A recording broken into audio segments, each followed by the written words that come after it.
Hello beautiful soul! Welcome back to my channel and this is Mei-chan Ame from Japan.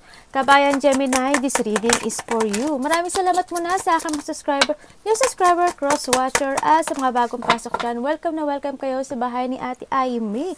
Maraming salamat din sa nakakataba ng puso niya mga comments. Sa halos lahat kayo is resonates. I-comment lang mga kabayan, ang inyong energy is naiiwan dyan. Pati pangalan nyo, binabasa ko, makuha ko lang inyong energy. At syempre, no, maraming salamat din sa mga nagbigay ng donation at sa mga nagpa-personal reading po. Maraming salamat po. Kung gusto po ng personal reading, nasa baba po ng video na to, how to contact me. And syempre, this is a general reading, Gemini kabayan, kuhalin mo lang nga sa'yo at itapon ang hindi para sa iyo. Huwag kayo masyadong maapektuhan dito sa ating reading dahil hindi nyo ito personal reading. Okay? And syempre, maaring ito is vice versa, maaring energy mo, energy ng person mo, energy ng malapit sa puso mo. Maaring ito is related sa work, love, job, friends, family member, co-workers o sa business nyo. Use your own intuition, lawakan ng isipan, okay? We have the confusion. All seekers of truth will experience confusion. Ask the universe to provide the answer you need. Yan, baka may mga confusions kayo sa buhay nyo, hiling ka lang kayo at humingi ng tulong sa taas. Okay? Acceleration, speed up and chase the result you want. Okay? Kailangan mo i-chase kung ano yung, or gawin yung mga intindihin or gawin at nang malaman mo yung mga resulta sa mga gusto mong mangyari sa buhay. Telepathy. Okay? Close soul connection, harmoniously synchronize, reenactment of telepathy moment. Siguro iba sa inyo may telepathy, no? Baka nakakita kayo ng repeating numbers. Ayan, kumbaga we have the 10-10 and the 3-3. It's up to you. Moderation, patient flow, clarity, joy, movement, self-realization, taking action, unconditional love. Mukhang kayo is maraming pinagdadaanan na unconditional love. It's time to put those long, cherished ideas into action. You will soon come, ilapat natin. Hindi pala kita, no? Sorry, hindi pala nakakita sa, It's time to put those long cherished ideas into action. You will soon come into contact with the appreciate individuals, circumstances, and resources. Eventually, you will experience joy as well as a brand new opportunity. Trust in the process. You need to trust the process, and we have the support. Growth, creativity, joy, community, vision, talent. Seeing the angel. Number 33 is a sign that it's the time to focus inward.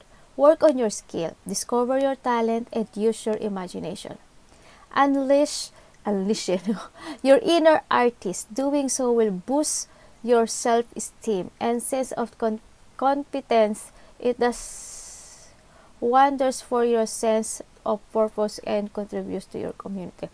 Yung iba sa inyo, alam mo, more on talent kasi kayo, no? Parang ang dami yung mga Gemini. Marami kayong talent. Yun ang napansin ko sa mga Gemini. Ito yung isa ayan, telepathy and the acceleration and confusion. Okay?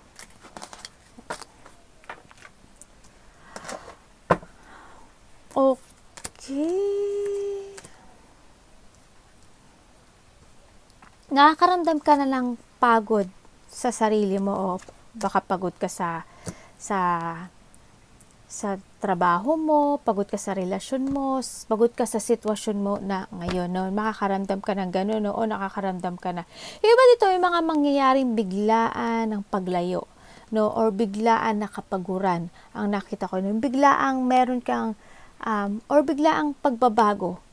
Maaring sa mga decision, maaring, sorry, nasugatan ako, naghuhugas lang ako ng pinggan niya na. Ay, nambasa pala. Yung may mga biglaang mangyayari na hindi mo aasahan. Na pagbabago yan. May mga pagbabago, maaring biglaang travel o biglaang alis, maaring gano'n, o biglaang change ng decisions in life, mga biglaang hurt, ganyan. May mga, basta kung ano man yun, may mga biglaang mangyayari na hindi mo aasahan.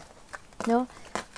Sa nakita ko sa'yo dito, siguro yung iba sa inyo, stress ba kayo? Yung iba sa inyo siguro baka pagod kayo o marami kayo iniisip kasi may mga wino-worry kayo, no? Nakikita ko dito. Siguro, this is time muna na mag-take time muna tayo. Mag-recharge tayo, no? Handun yung part na ang kailangan natin ng mental peace, siguro marami kang nalaman o marami ka ng, may mga nangyari sa'yo sa nakita ko dito. It's time to rejuvenate, no? Mag-rest ka muna, labas-labas ka, ganyan. Siguro mas unahin mo muna yung sarili mo, no? Sa nakita ko dito. You are the person na you offering a support and advice sa mga ibang tao. Yung iba dito as a older woman or a grandmother, ano, sa nakita ko dito. Magaling ka, when it comes to advice, ang magaling ka rin mag-advise, no? Hindi yung pagiging aware when it comes to feelings, no? Masculine ka man, feminine ka man, wala akong sinasabi dito na gender. Ipasok mo yung sarili mo, no? Ang nakikita ko dito,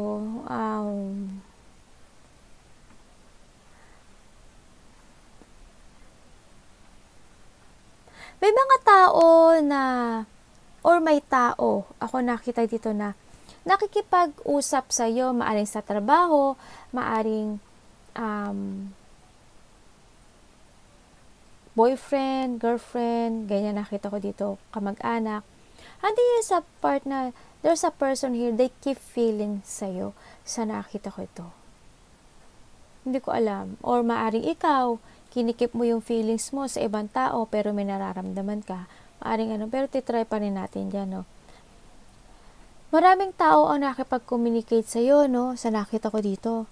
Maraming, I don't know why, pero you're so, siguro attractive ka sa kanila, no? Kasi when it comes to, sa trabaho, or sa relasyon, o sa kaibigan mo yan, handun kayong focus ka. Alam mo yun, focus ka sa lahat ng gagawin mo. Yung nakikita ko sa iyo. Within 3 to 6 days, or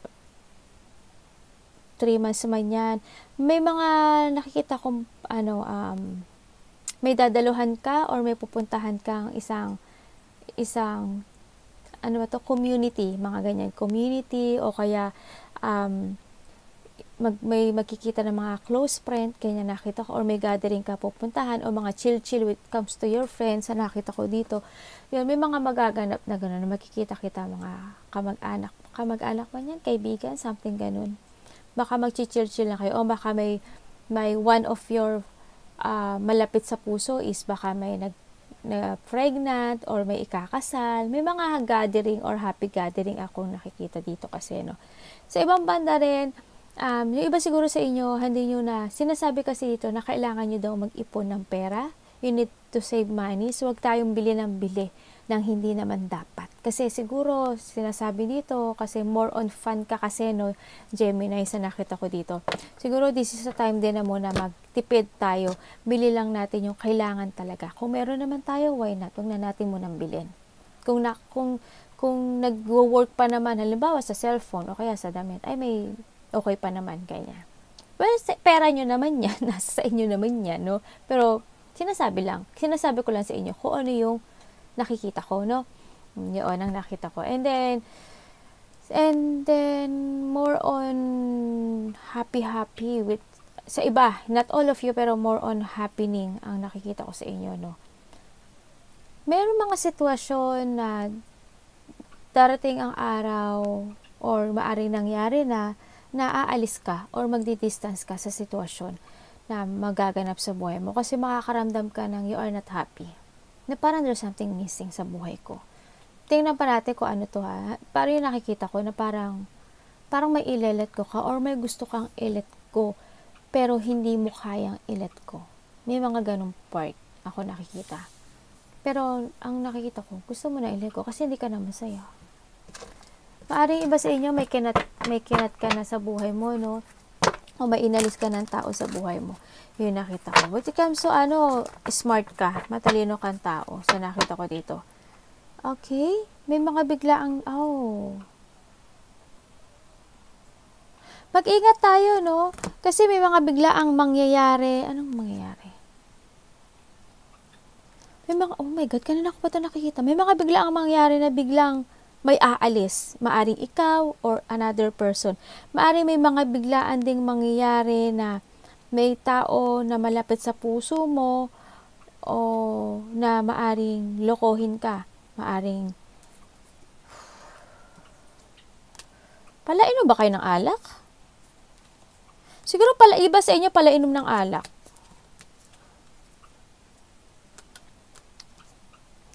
Mayroon daw ano sa inyo, sneaky person. May mga bigla ang mangyayari na maluloko ka. Mag-ingat ka. No? Queen of Swords. May mga sneaky person, maaring may tao na hindi magiging totoo sa'yo, malolokohin ka, mananakawan ka, ganyan. Aabandonahin ka, or you abandoning. Yung mga ganun part. Basta may mga nakita ko na bigla ang kaganapan, no?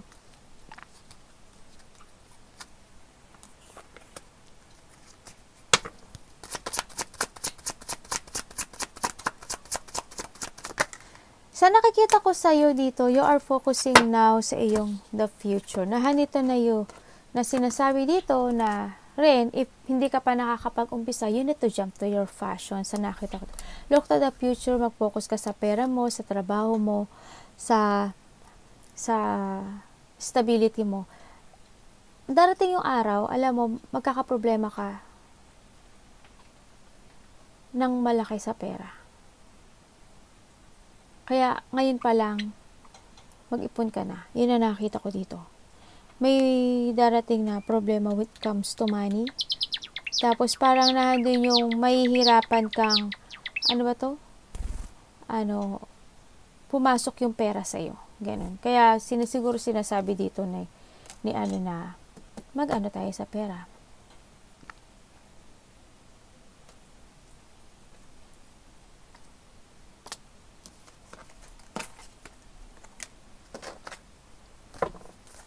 Bakit Four of Swords?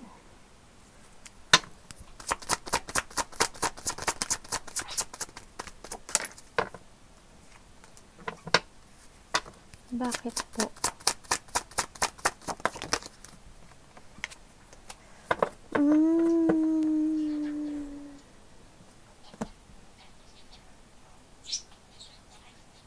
May mga problema in the past na hindi pa nasusolusyonan, no? Sa nakita ko to. May mga problema o mga nangyaring sitwasyon na hindi pa or mga tension na hindi pa siya totally resolved. Problema, struggle man yan. Yung nakita ko dito. Parang hindi yun sa part na nakikita ko na nahihirapan kang kamtin yung mga pangarap mo sa buhay. Siguro na dadala ka ng emotions mo o ng nakaraan, nakita ko dito, no? Tingnan natin bakit. Bakit po? Ano po yung ano yan? Okay.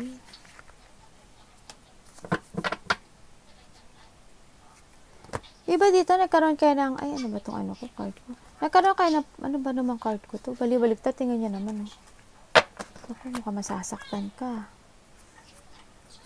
Within, I don't know kung the past 3 months ago, 3 days ago, 3 weeks ago, or kung hindi pa man, itong darating na to na 3 days, 3 weeks, or 3 months, masasaktan ka. Makakaramdam ka ng unexpected na hurt, na pain, na sa loob ng ano ba Tagalog na? Sa loob ng ano na yun, 3 months na yun. 3 weeks. 3 weeks man yan, 3 days man yan, or 3 months, ganyan. Makakaramdam ka ng hindi mo aasahan na mga maaaring may mag-away, kasama sa trabaho, ganyan.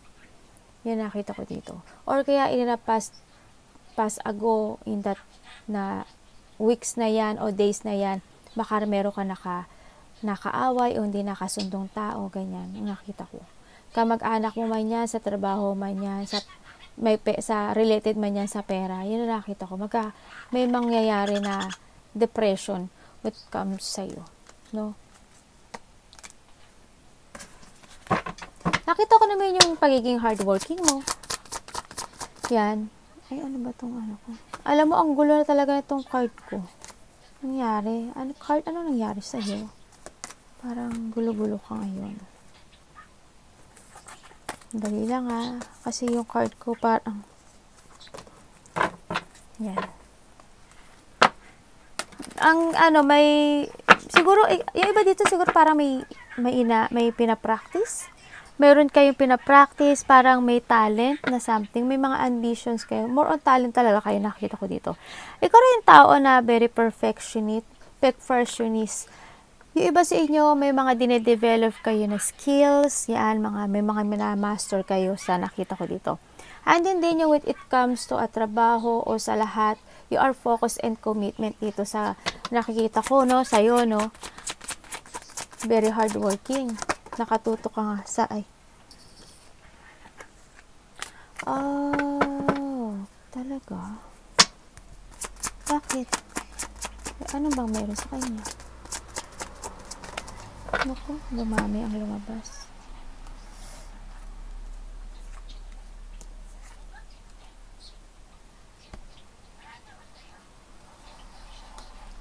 May tao daw dito. Hindi ko alam kung ano mo siya.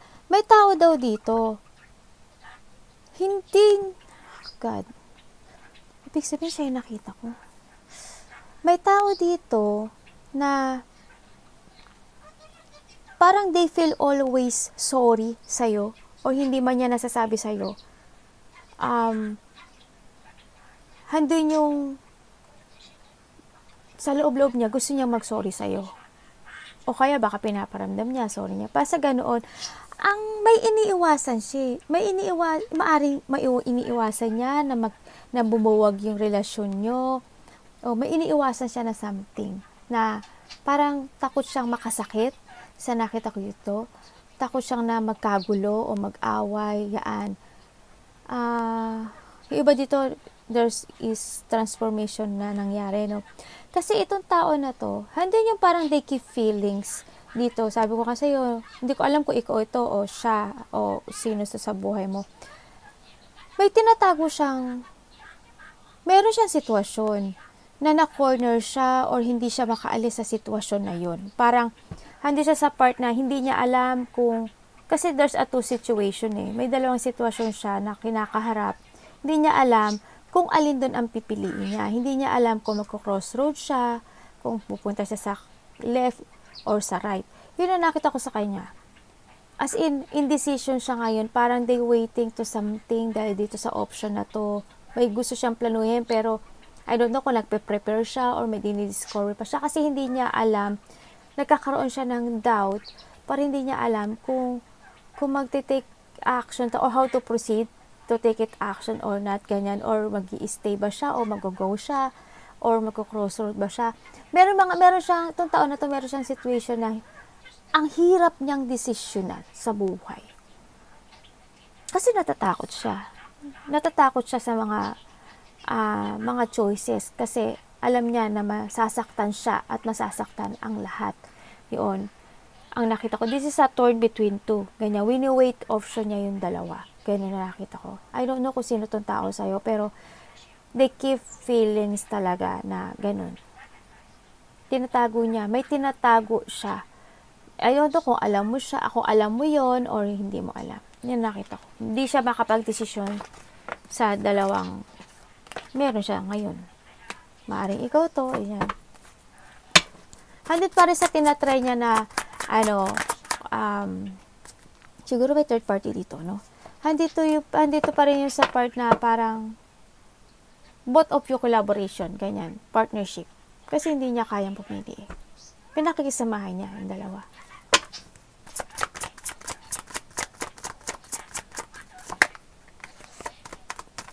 Bakit kayo mas? Nasa ibang bansa ka ba?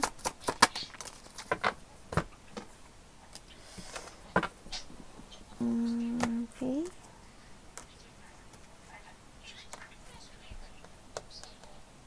Minsan naghihintay na lang, okay. Tingnan ko. Sino ka? May mga biglaang makakipag-usap sa'yo. Sino ka?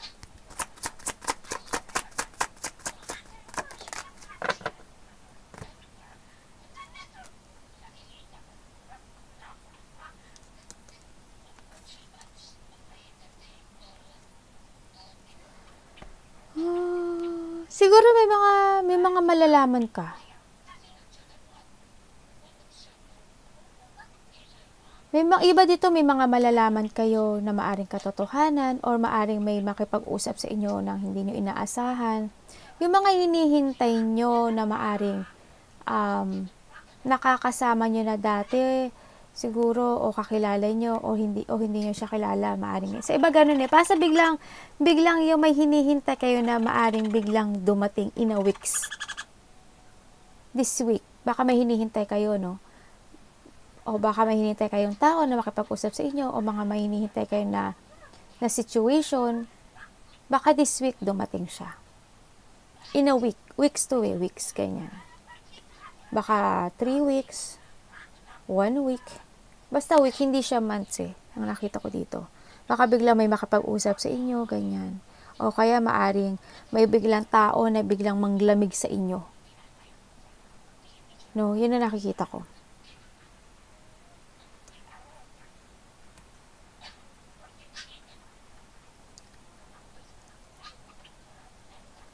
I-ano nyo, baka may hinihintay kayo. Ano po si Page of Pentacle?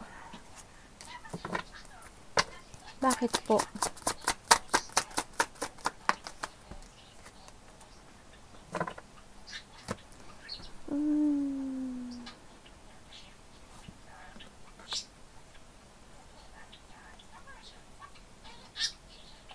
Ang sinasabi dito,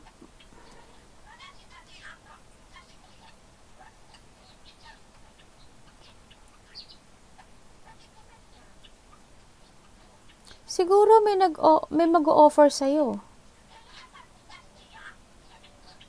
I don't know kung nakaraan na to, may mag-o-offer daw sa'yo maaring opportunities, trabaho man ito, relationship man ito, or gift man ito, may mag-o-offer daw sa'yo. Na maaring yung dati mong natulungan, maaring magbigay sa'yo ng something, ganyan, no? O gift man iyan. Pero parang hindi mo siya, I don't know kung i-accept mo parang hindi mo siya tatanggapin, ang nakita ko dito. Tingnan ko nga. Ano nga mangyari dyan? May papasok na pera sa iba dito.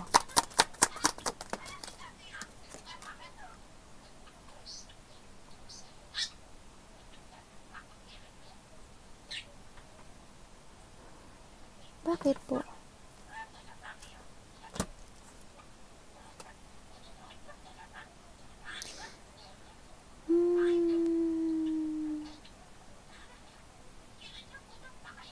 Nagkaroon ng rejection dito, no?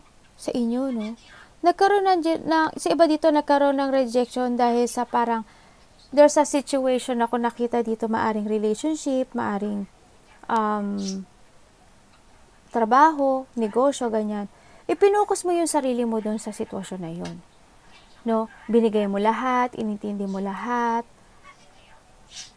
Pero dumating yung time na rejection ang kinalabasan. Na kailangan mo ngayon mag-heal kasi nakita ko yung siguro hindi yung sakit, hindi yung nakakaramdam ka siguro ng disappointment, ganyan. Nakakaramdam ka ng dissatisfaction. Halimbawa sa isang relasyon o sa trabaho o sa negosyo yan. Handoon ka sa part na yun ng relationship na yun. Handoon yung nagkakamali siya o kaya hindi mahal nyo isa't isa. Alam mo, mahal nyo isa't isa pero hindi yung gano'n yung parang nararamdaman mo na ikaw lang yung nagbibigay at umitindi sa lahat. What I mean kasi, halimbawa, meron siyang pamilya. Halimbawa lang hindi lahat kayo. May pamilya siya or may another person siya. Pero karelasyon mo siya. Hindi yung iniintindi mo lang siya, binibigay mo lahat, okay, fine, ganyan. Pero, handun yung part na you feel rejected. Kasi kung mahal ka nung tao, bakit niya pa kailangan yung isa? Kasi andiyan ka, diba? Mahal ka niya. Handun yung minsan nakakaramdam ka ng sakit. Apaka-value nitong sitwasyon na to sa iyo. Pero with your own, hinihil mo yung sarili mo. Na dapat siya mismo ang nakakapagpahil sa iyo. Diba? Siya mismo ang gagawa ng paraan para hindi ka na masaktan. Para mag-heal ka totally. Yun na nakita ko Hindi lang kayo lahat. Yun lang po yung nakikita ko, ha. Yan. Siguro it comes din sa pera, sa trabaho, sa work, ganyan, sa business, ganun din. You give all your effort, you value this, binavalue mo itong sitwasyon na to, pero there's something kulang ang nakikita ko. Yun ang nakita ko. Parang okay, maaring tinatanggap mo na lang yung sitwasyon, binabalanse mo na lang, ganyan, iniintindi mo na lang. Wala sa inyo pa rin yun.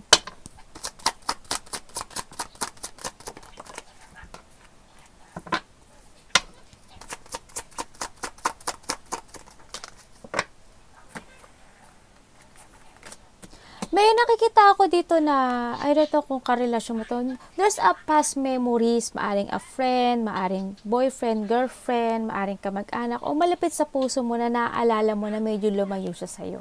No? Na nagkaroon ng distance. Kumaga, sa ngayon wala ako nakikitang closure eh. Or maari itong tao na to is nasa ibang bansa, or lumayo. Basta walang closure ako nakikita. No? Sa nakita ko dito. I don't know kung parang hindi yung part na yun na parang natrap ka sa situation na yun na parang siguro iniisip mo, oh my God, kamusta na pala yun? Kamusta na kaya siya? Ano ginagawa niya? Medyo parang napapaisip ka, parang naaalala mo siya. No, yung tao na yun. Kasi walang closure ako nakikita. Yun. No. Naisip mo yung tao na to, hindi yung natrap ka sa kanya. Siguro you miss this person or a vice versa. There's a person here na gano'n na maaring friend mo, na dati mong karelasyon, dati mong boyfriend, kamag-anak mo, tita mo, nanay mo, ganyan. Na walang closure, na parang naiisip mo siya, nare-reminisce mo yung happenings and enjoyment ninyong dalawa. Yun yung part na nakita ko na natrap ka sa kanya. No? May tao ko nakita na gano'n. Maaring ikaw to, ganyan. Baka may mga good memories kayo.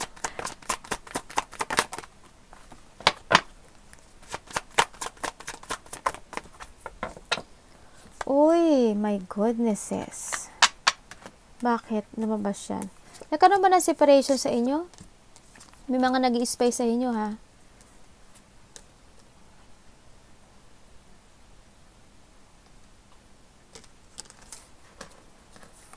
Bakit nandiyan ka? Tanong natin, ba't dito? Ba't nandiyan ka? Ay, dalawa siya, oh. Okay. Sa nakita ko ito, may sitwasyon ka na hindi mo siya kayang bitiwan sa ngayon. Halimbawa, example na naman sa ate, no? Para maintindihan niyo maagi. Halimbawa, sa isang trabaho, hindi mo siya kayang bitiwan kahit na alam mo na may nangyayaring hindi fair, no? Na nagkakaroon ka ng mga disappointment dito sa sitwasyon na to sa trabaho mo o sa negosyo mo, ganyan. Nagkakaroon ka ng mga disappointment, nagkakaroon ka ng mga feel failure or nagkakaroon ng mga regret, pero tinatry mo pa rin na may pag-asa, na may happiness. Hindi ka nawawala ng pag-asa. You always think positive dito, no, sa nakita ko dito. Pero hindi mo siya kayang bitiwan. Kahit na alam ko na nakakaramdam ka na ng minsan nalulungkot ka na minsan parang hindi na kompleto, parang minsan hindi malungkot na, ganyan. Handun ka pa rin. You keep try to holding tight pa rin itong trabaho na to, itong negosyo na to. But it comes din sa isang relasyon. Ganon. Siguro there's a past person or may karelasyon ka ngayon or sa family mo man yan, friend mo man yan, na kahit na alam mo na hindi kanya kayang panindigan, na kahit alam mo, you feel that niyuyus ka lang niya in other part. Halimbawa, nagkakaroon ng hindi pagkakasunduan o hindi niya na ibibigay yung gusto mo, no? Pero tinatry mo pa rin yun kasi umaasa ka na darating yung araw, magbabago ang lahat, no? Pero sabihin ako sa inyo dito na isang na ugali nitong tao na to, ha. Hindi kayo lahat makakarelate dito, pero sabihin ko pa rin, bakit wala akong bracelet, ate? May tao ko nakikita dito na obsessed, a user, maaring a gold digger, ganyan, mahilig siyang manggamit ng tao kasi dahil sa kailangan niya. no? Kaya dito rin yung tao na to is hindi ko alam kung corrupt siya. There's a corrupt ako nakikita, very materialistic. Hindi ko alam kung may trabaho siya o wala siyang trabaho. Pero wala ako nakikita sa niyang pera. No? Hindi siya stable sa buhay. Maaring wala siyang ipon. Yun nakita ko sa kanya, no? And then nakita ko rin na minsan cold siya, ganyan. Minsan, basta may mga ginagawa siyang part na hindi maganda. As in madumi. Ganyan. And then, minsan unsupportive siya or hindi siya, basta wala siyang pakialam eh. Uncaring, unsupportive, ganyan. Minsan siguro nagiging ganun siya sa'yo. Maaring ganun. May pagkamatigas ang ulo, suwail, ganyan. Yun nakita ko. I don't know kung sino to sa buhay niyo. Pero nahandun pa rin kayo sa part na umaasa kayo na maaring may mangyaring pagbabago. Pero hindi nyo kaya, o kaya kung nagkahiwalay kayo, umaasa ka pa rin na darating araw na magkakabilikan kayo. Maaring gano'n sa iba. O baka may karelasyon kayo, baka anak mo to, baka asawa mo to, boyfriend, girlfriend mo to, o kaibigan mo to, o sa trabaho mo to, o sa work mo, no?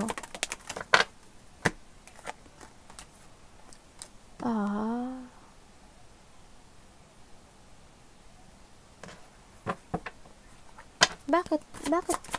Ano sila, boss?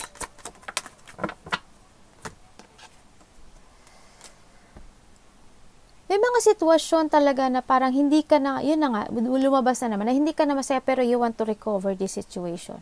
Na umaasa ka talaga na malaki ang magpapabago nito. No? May nakikita rin akong rehabilitation sa iba, maaring a part of the family, no? Ako nakikita. I don't know kung may nagpapadoktor sa inyo dahil may sakit, yan. No, nakita ko dito. May mga maaari may makikipag-communicate sa iyo or may malalaman ka katotohanan. No, sa nakita ko dito. Darating yung time na yun. Within a weeks, a month, ganyan, nakita ko dito. May tao na galit sa iyo, baka makipag-usap sa iyo. O kaya may malalaman ka katotohanan. Yung iba dito, maaaring sumasakit yung ulo nila, paa nila, o kaya may illness kayo. Yung apart of a family, baka may sakit kayo, no? Sa nakita ko dito. Baka nagkakaroon din kayo ng problema when it comes to financial. Sa nakita ko dito. May mga sitwasyon talaga na hindi ka na masaya, napagod ka na, pero parang no choice. Sa nakita ko dito. Pinipilit mo pa rin yung sarili mo. Kasi yun nga. And that's all for you for today. Arigato namaste. God bless.